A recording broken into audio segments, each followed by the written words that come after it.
Hello dear students, myself Shailendra Maheshwari and I welcome you all in this eCareerPoint JEE YouTube channel.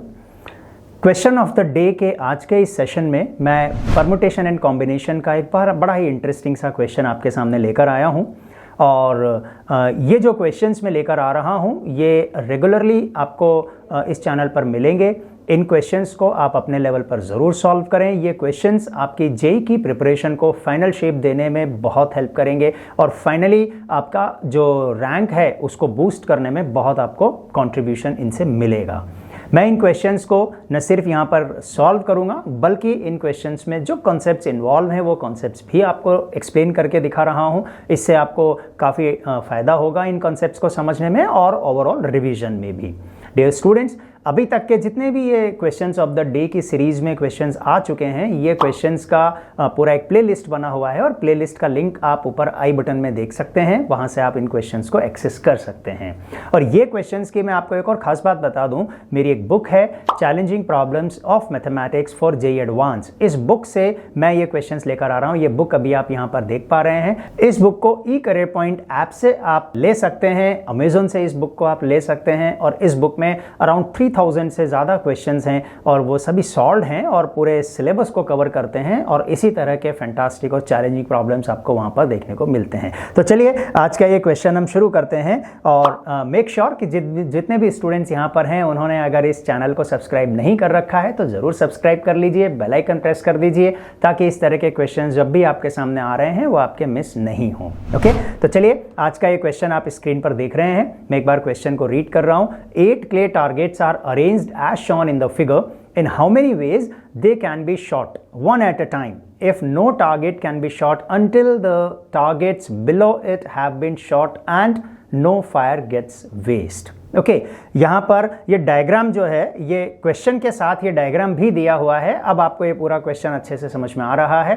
8 clay targets are arranged as shown in the figure. So there are 8 targets arranged in this figure and in how many ways they can be shot. एक एक करके उन सबको shoot किया जाना है। कोई fire यानी कोई शॉट जो है वो मिस नहीं होता, हर एक टारगेट को हिट कर रहा है। लेकिन एक कंडीशन है, if no target can be shot until the targets below it have been shot. यानी इस कंडीशन को ढंग से समझिए और total number of wage calculate कीजिए और उसके बाद फिर अब आप आगे मेरा सोल्यूशन देखिए। ओके, सोल्यूशन पर जाने से पहले हमें इस क्वेश्चन को अच्छे से समझना होगा। क्वेश्चन यहीं तक है। अब हम इस क्वेश्चन को आगे बढ़ाने के लिए अपनी तरफ से कुछ बातों का ध्यान रखते हैं। यहाँ पर आप देख रहे हैं 3 कॉलम्स बने हुए हैं टारगेट्स के। एक में 3 हैं, दूसरे में 2 हैं और तीसरे में फिर 3 टारगेट्स हैं। ओके, तो चलिए एक काम करते हैं, कोई कंफ्यूजन ना हो इसलिए हम एक काम करते हैं, इन कॉलम्स को नेमिंग कर देते हैं इनकी। जैसे मान लीजिए इस फर्स्ट कॉलम को मैं यहाँ पर ए कर देता हूँ, दूसरे को बी और तीसरे को सी कर देता हूँ। ओके, अच्छा, टोटल नंबर ऑफ 8 टारगेट्स हैं और ए में 3 टारगेट हैं, इनकी भी हम नेमिंग कर देते हैं। ये 1 है, ये 2 है, ये 3 है। फिर बी में हो गए हैं 1 and 2 और सी में हो गए हैं 1, 2 and then 3, राइट। तो इस तरह से ये ए बी सी तीनों ही कॉलम्स में हमने टारगेट्स की नेमिंग कर दी है। ठीक है, अब जो कंडीशन है उस कंडीशन को ध्यान से समझना जरूरी है कि आखिर क्वेश्चन में कहा क्या जा रहा है। इन सारे 8 टारगेट्स को हिट करना है। If no target can be shot until the targets below it have been shot, है ना। एक भी टारगेट अपने से नीचे वाले टारगेट्स को हिट किए बिना शॉट नहीं होता है, ये कंडीशन दी हुई है। क्वेश्चन को टोटल जो 8 अरेंजमेंट्स होने हैं, टोटल यहाँ पर टोटल नंबर ऑफ अरेंजमेंट्स हमें काउंट करने हैं, लेकिन 8 टारगेट्स हैं। तो इन सबको एक काम करते हैं, सीक्वेंशियल वे में हम अरेंज कर लेते हैं। ये तो अभी कॉलम्स में बना हुआ है। क्वेश्चन को और ट्रांसपेरेंटली समझने के लिए मैं इन 8 टारगेट्स को यहाँ पर एक हॉरिजॉन्टल रो में अरेंज कर लेता हूँ। तो ये 1, 2, 3 और ये ए बी, ये सारे के सारे 8 टारगेट्स यहाँ पर आ गए हैं। ये जो पहले 3 टारगेट्स हैं ये ए के हैं, दूसरे जो 2 टारगेट्स हैं ये बी के हैं और तीसरे जो टारगेट्स हैं ये सी के हैं। ठीक है, ये ए बी सी के तीनों के हमने टारगेट्स यहाँ पर अरेंज कर लिए। ठीक है, और क्लैरिटी लाने के लिए मैं काम करता हूँ, सभी का कलर एक सा लग रहा है। नंबरिंग मैंने वही रखी है जो आपको रोज में दे रखी, जो आपको कॉलम्स में दी हुई थी, लेकिन और बेटर लाने के लिए मैं बी और सी के कलर्स चेंज कर देता हूं। तो लेट्स से बी का कलर हम कुछ और कर लेते हैं और सी का कलर हम कुछ और कर लेते हैं। तो ये इस तरह से हमने सारे 8 टारगेट्स ले रखे हैं। ठीक है। अब आपको जो कंडीशन दे रखी है उस कंडीशन का मतलब एक बार ढंग से बहुत अच्छे से समझते हैं। कंडीशन क्या है? नो टारगेट, है ना, no target can be shot until the targets below it have been shot. मतलब जैसे ए में 1 को हिट किए बिना 2 हिट नहीं होगा, 2 को हिट किए बिना 3 हिट नहीं होगा। इसी तरह से बी में 1 को हिट किए बिना 2 हिट नहीं होगा। इसी तरह से सी में 1 को हिट किए बिना 2 हिट नहीं होगा, 2 को हिट किए बिना 3 हिट नहीं होगा। ये मतलब है इस बात का, ठीक है। अच्छा, ए का 1 हिट हो जाए उसके बाद क्या बी का 1 हिट हो सकता है? बिल्कुल हो सकता है। सी का 2 हिट हो सकता है। सी का 2 तब तक हिट नहीं होगा जब तक कि सी का 1 हिट नहीं किया जाता है। तो ये कंडीशन को समझना बहुत जरूरी है। तो एक अरेंजमेंट तो अभी आपको यहां अपनी स्क्रीन पर दिखाई दे रहा है, और ये जो अरेंजमेंट है क्या ये एक्सेप्टेड है अकॉर्डिंग टू दिस कंडीशन? क्या इसको हम काउंट कर सकते हैं? यस, हमें इसको काउंट करना है, क्योंकि इसमें ए में सीक्वेंशियली 1 2 3 को हिट किया जा रहा है, फिर बी में 1 2 और सी में 1 2 3, इसी ऑर्डर में हम हिट कर रहे हैं। पहले ए के तीनों टारगेट हिट हो गए, फिर बी के हो गए, फिर सी के हो गए, है ना। अलग अलग सिचुएशंस बनाकर हम समझ रहे हैं। तो यस, ये एक अरेंजमेंट पॉसिबल है। Yes, this is the correct arrangement, ठीक है। अब अगर मैं एक काम करता हूं, ये जो बी में 1 है और जो ए का 3 है, इनको अगर मैं इंटरचेंज कर दूं तो क्या ये हिट होना पॉसिबल है? क्या वो टारगेट हिट किया जा सकता है? यानी मैंने ए का पहले 1 हिट किया, फिर मैंने ए का 2 हिट किया, लेकिन मैंने ए का 3 हिट नहीं किया, पहले मैंने बी का 1 हिट किया। यानी जो ऑर्डर है वो ऑर्डर मैंने ऐसा किया है, ये आप देखिए, इस तरह से आप समझ पाएंगे। ये जो एरो आप देख रहे हैं ना, इस एरो के अकॉर्डिंग मैंने 1 को और 3 को, बी के 1 को और 3 का ऑर्डर इंटरचेंज कर दिया, ठीक है। चलिए, तो जब कर दिया है तो फिर कलर को भी चेंज ही कर देते हैं, है ना। यानी अब मेरा जो ऑर्डर है वो ये है हिट करने का। पहले मैंने ए का 1 किया, ए का 2 किया, बी का मैंने 1 किया, बी का 1 करने के बाद फिर मैंने ए का 3 किया, और फिर मैंने बी का 2 किया, और फिर सी का 1 2 3 किया। तो क्या ये ऑर्डर सही है? क्या ये ऑर्डर एक्सेप्टेड है? यस, बिल्कुल सही है, क्योंकि इसमें प्रॉब्लम ये हमने चेंज क्या करी है, हमने बी का पहले 1 हिट किया है और बी का 2 बाद में हिट किया है, और ए का 3 तब हिट कर रहे हैं जब ए के 1 और 2 हिट हो गए हैं। इसी ऑर्डर में, ये जो ऑर्डर आप देख रहे हैं ना, इसी ऑर्डर में हमने हिट किया है, मान लीजिए। तो ये ऑर्डर भी, ये अरेंजमेंट भी एक्सेप्टेड है, बिल्कुल एक्सेप्टेड है। इसका मतलब हमें सेम कॉलम में 1 2 3 का ऑर्डर मेंटेन करना है।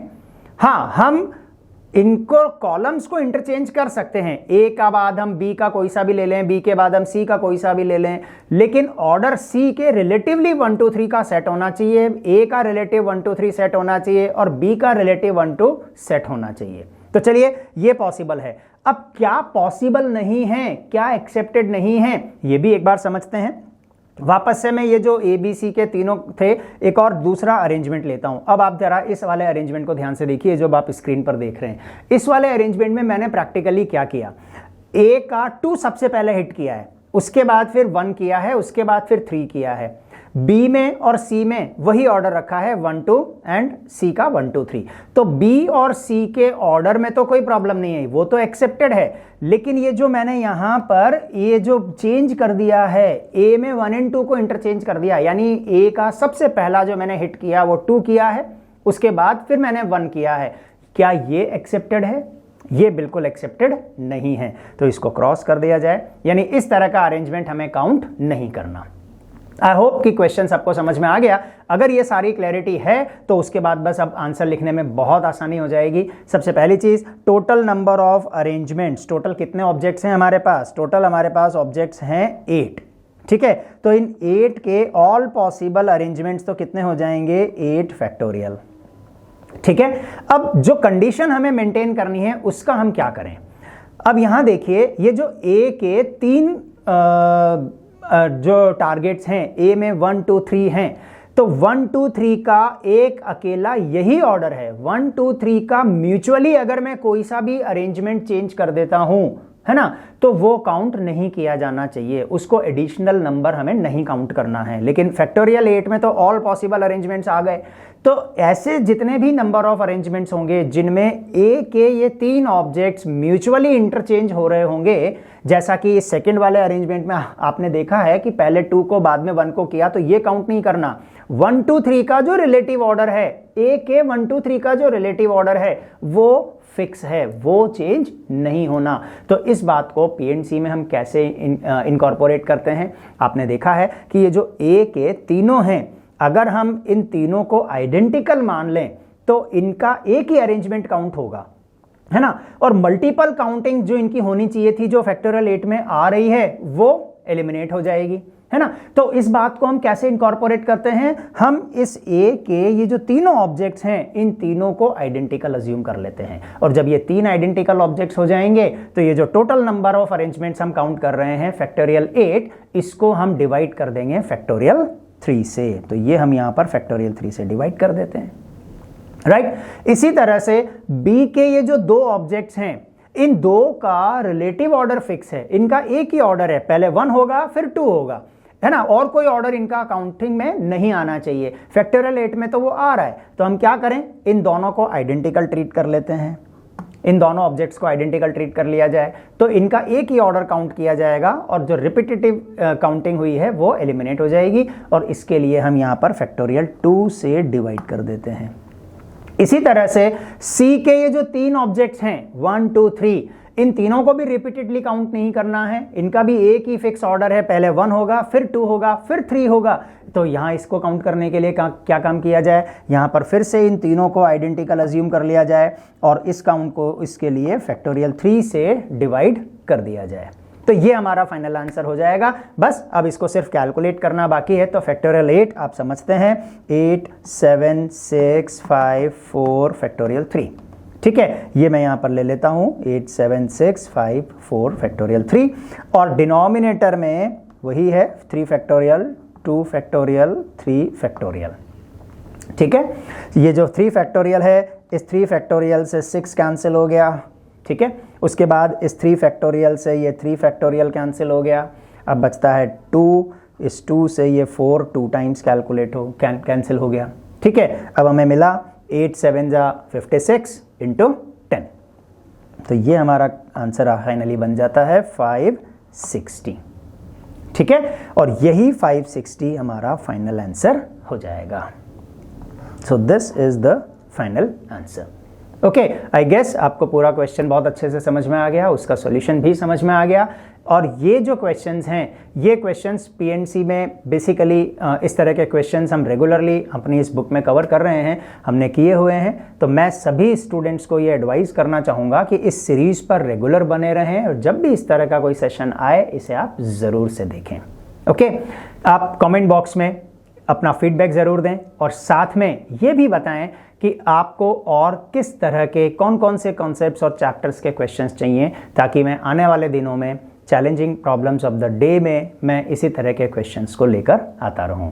लेकिन सेशन क्लोज होने से पहले मेक श्योर कि आपने इस चैनल को सब्सक्राइब कर रखा हो, और जो बेल आइकन है वो ज़रूर प्रेस कर रखा हो, ताकि इस तरह का सेशन जब भी आपके सामने आए आप उसको मिस ना करें।